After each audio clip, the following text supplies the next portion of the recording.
প্রিয় ভিউয়ার্স, আসসালামু আলাইকুম ওয়া রাহমাতুল্লাহি ওয়া বারাকাতুহু। তো আজকে আমরা যে বিষয়টা নিয়ে আলোচনা করব সেটা হচ্ছে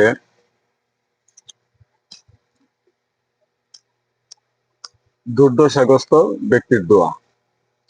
তো দোয়াটা হচ্ছে লা ইলাহা ইল্লাল্লাহুল আজিমুল হালিম, লা ইলাহা ইল্লাল্লাহু রব্বুল আরশিল আজিম, লা ইলাহা ইল্লাল্লাহু রব্বুস সামাওয়াতি ওয়া রব্বুল আরদি ওয়া রব্বুল আরশিল কারীম।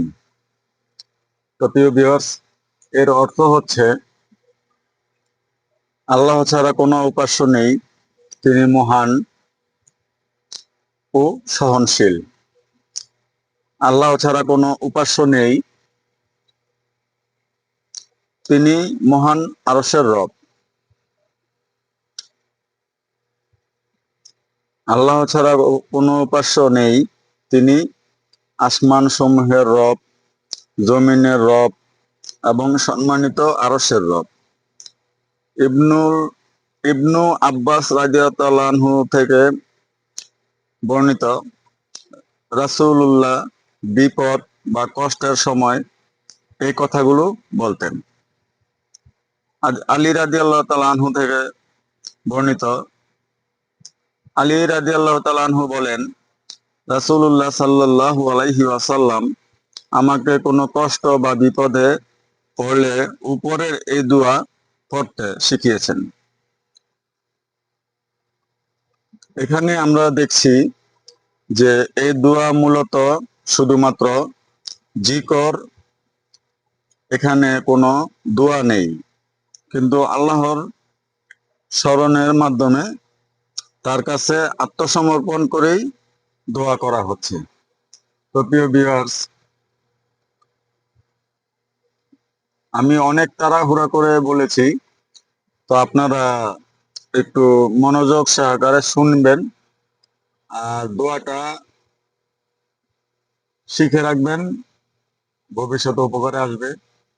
বিভিন্ন বিপদ আপদে পড়লে আপনারা এই দোয়াটা পড়বেন, আর এই দোয়াটা পড়বেন, আশা করি ইনশাল্লাহ আল্লাহ তাআলা আপনাদেরকে হেফাজত করবেন, বিভিন্ন মুসিবত থেকে দূরে রাখবেন। আল্লাহ তাআলা সর্বশক্তিমান, আল্লাহ তাআলা চাইলে সবকিছু সম্ভব। আর আল্লাহ আমাদের বিপদ আপদ থেকে, দুর্দশা থেকে, বিপদগ্রস্ততা থেকে হেফাজত করবেন। আল্লাহ তাআলা, আমরা এই দোয়াগুলো বেশি বেশি করব, আল্লাহ তাআলার কাছে হেফাজত চাইব, রহমত চাইব। আল্লাহ তাআলা অপরিসীম রহমতের মালিক, উনি আমাদের বিভিন্ন বিপদ আপদ থেকে রক্ষা করবেন। এটি আমরা আল্লাহ তাআলার কাছে চাই। আল্লাহ তাআলা যেন আমাদের সবাইকে হেফাজত করেন, আমিন। তো প্রিয় ভিউয়ার্স, যদি ভালো লাগে একটা লাইক, একটা কমেন্ট, একটা শেয়ার করে পেজটা ফলো দিয়ে সাথে থাকবেন। আসসালামু আলাইকুম ওয়া রাহমাতুল্লাহি ওয়া বারাকাতুহু।